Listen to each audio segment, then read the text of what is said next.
Hey guys, Kristen, I'm back here, and today we're going to go over the topic of fair use and some of the videos. Some of you have been asking us why some of our videos are gone and why we haven't been doing similar videos as those with the bios, talking about the horses and riders and different things.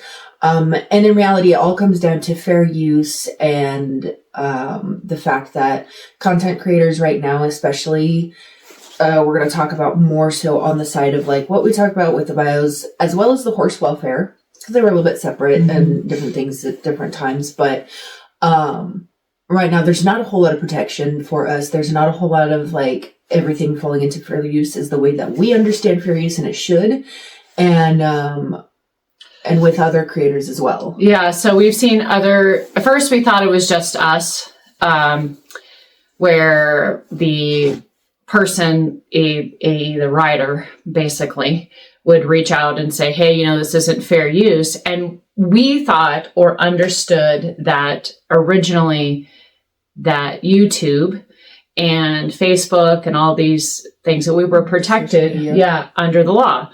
But then we realized that this is very discretionary, and how it works is essentially we would have to go to court against the person to prove fair use. And I know that there has been other creators that have talked about this recently. And I have seen several comments as well asking us why we aren't doing this. And I have also seen several comments in our videos saying, I can't even find the footage on the internet anywhere. And I'm going to tell you this is why. And the unfortunate part is that this is really hurting animals, in my opinion. Well, it's hurting animals and it's hurting people because the educational aspect is going to be missing. Because even if you take outside of the welfare aspect of it, right? Because we've done the welfare ones, but we've also done the biography of riders or horses or something.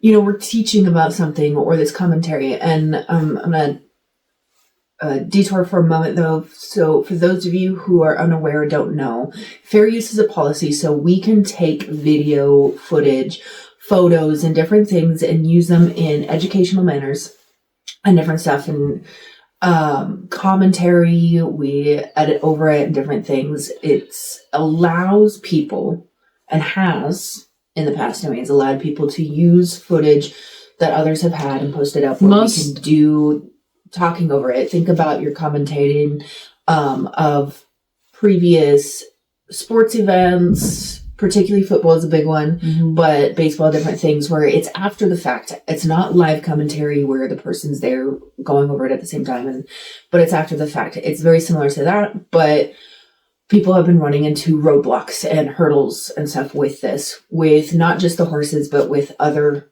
forms as well. My hope is that this is going to change. It's kind of like that pendulum thing where maybe people weren't putting enough commentary on stuff. We were narrating over the whole thing, our thoughts, and so for us, we were very much within the rights of fair use. And I do have to say that the platforms for us decide in our favor, but there's just a large risk at the moment for people. And the unfortunate thing is that even with content creators who are larger than us, and we're not very big, we don't make a huge amount on this at all. Even the creators that do make more, whatever else, there's still that where some of the people who have hundreds of millions, they can just pour money into whatever if they just don't like something. They can just keep taking people to court. Even though it's our opinions or our observations on something, or we're educating for what we know based off of whatever it is we're talking about, it's not always going to be something. And that's the unfortunate thing, is that I think Mr. Beast got in trouble too at one point. Yeah, there was some copyright stuff with him, and he thought it was under fair use. He got in trouble with Mr. Beast. and I'm sure there are times when it's like because the thing with fair use too is that it's fairly ambiguous. Yeah. So there are chances and times that it could be not fair use. And it's one of those things where it's like, well, you could get a little bit more clear on what it is.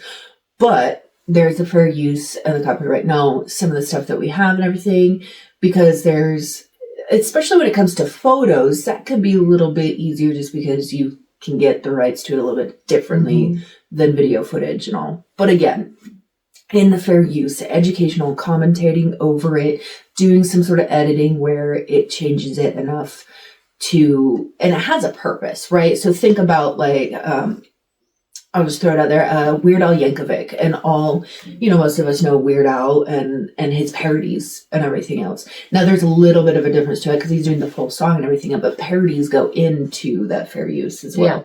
Yeah. Now there's more that goes into doing full songs and albums and stuff like that, but that is. And just so you know, I'm not complaining about how the platforms are handling this. This is very the best they can. Yeah, they're doing the best that they can. It's very ambiguous. This is up to the court system, really. Yeah. The platforms are not a legal system. Right. So, the first report just comes through them, but it really has nothing to do with them. It has everything to do with the legal system in itself and what it exposes creators to possibly. Yeah.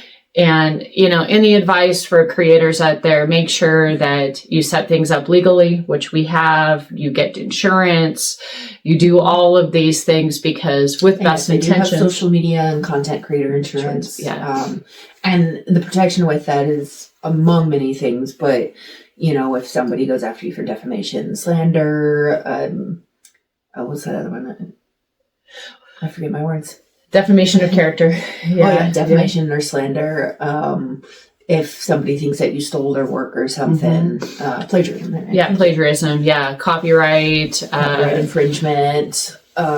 Any sort of like that. Product liability. All those things. And it's not to say that like you have to have these things like, oh well, I don't do any of those. It's not to say that because somebody thinks you are and they take you to court, it will help you pay the fees. Yeah, because that's the biggest thing that can ruin you is the cost of defending yourself. Yeah. People think that this is just a small time thing. No, we have LLCs. We have separation between us and the rest of our life. We have the insurance, but some of the big creators out there, they have whole teams and plethora of people for different stuff. They have script writers and editors and we love making this content, and we do love making content talking about the horses, talking about the riders, talking about, where we think the sports are going, giving you guys news and product reviews. So just so you know, we're not like giving up on that part. We are spreading out. Yes. We are spreading out, and we're reformatting how we are going to do it. And we want you to know that stay tuned. Like I saw somebody, it made my heart so happy that she said, where are your Fuego videos? Like I miss them too. I'm going to bring them back. Okay. I'm bringing them back. So, but we thought it was really important to explain to you what goes on behind the scenes in this type of stuff, because people think we just get in front of a camera, post a video, make a video, and that's it. And that's not just it. Yeah. That's not just it. And we have... Particularly if you want them looking well and doing really well. There are those, and particularly when you start out, that might be your only option. That's fine. Yeah. And then eventually you can work up to doing whatever. Or not, some people can do that. But if you want, good quality, you got to think about your camera, your topics, the editing. Yeah. If you look at our videos now versus the videos we made 2 years ago, because believe it or not, we started 2 years ago, I think you'll see we have different mics, we have different cameras, we have different editing software. You're still playing around with some of the stuff. Oh, yeah. Every day. I'm like, hey, Beck, look at this. The big thing, though, is that particularly for anybody watching this that might want to get into it or whatever, just have fun. Yeah. Get to have fun. Yeah, it shows as much as you can. It shows when you're having fun. Heavy topics, it might not be as fun, but find the enjoyment in it and the purpose.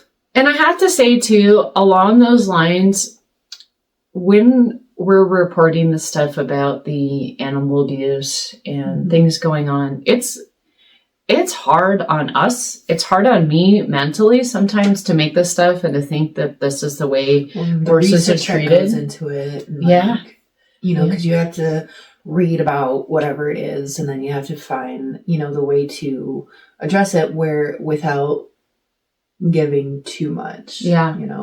And it can be, but for the sake of the animals, and like, it's important. Yeah, it is important, and it's to keep on top of, because I think, a little bit of a tangent on this video and everything else, but we've talked about it in one of the other videos, I think. But it's one of those things where, when we want change and we want different stuff going on, the pendulum kind of swings to extremes before it levels out.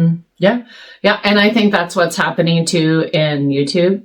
I think, or I shouldn't say YouTube, in social media in general, with social media law, because I think if you look back at the internet, you saw people literally replicating somebody's work and sticking it out there and calling it fair use. Yeah. And that's not okay. And I have to remember too, YouTube started in 2005. Yeah, when everything was just brand new. It was pretty young back then. And then you had, MySpace first. Yeah. And then Facebook came along, and, all these different social media sites. So in the grand scheme of things, it feels like we've been on social media forever, but it's really not that old. No, and now content creation really isn't all that old. Yeah, and now you've got AI involved, right? And they're trying to figure out how to deal with, AI versus us people that put our time into this. And I think it's hilarious. Side note, how many people thought I was AI, my voice, in the beginning, and I had to do it. I'm not AI. This is how I talk. But anyway, that's just funny. Yeah, I digress. But I think that the pendulum's going to swing back. We are going to be working on these videos. Don't give up on us. The horse videos are going to come back. The critiques are going to come back. It's going to be bigger, better than ever. And remember, we want to hear from you about what videos you want us to make. What topics, what interests you. Yeah. As you can tell, we read the comments. And also just note too that, like, while we predominantly do a lot of dressage and everything, because that's our area that we know mostly, we'll do other things too. It just might take us longer because we have to do more research, because we don't know it as much. Yeah. Potentially. Right. But we look into different things, and we research and we read about it, and as I'm just throwing out there, I said, it doesn't necessarily have to be dressage. No. We've got stuff coming out about the Houston Rodeo. We've got, we just want to talk about horses. And bios and different stuff. And when we get back to the bios, especially rider bios, I'm kind of excited for some of the ones I've done research on. Of like, because I think it's really neat to learn about people, especially if they're ones that you like to follow and watch, and you learn about them. You're like, oh, that's how they started out. That's really neat. Yeah. Awesome. Well, thank you guys so much for joining us, and I appreciate you guys staying with us for the long haul. We have some amazing subscribers and commenters out there. There's a shout out to a lot of people that I recognize their usernames, and I get excited when I see them. So thank you for sticking with us and supporting us.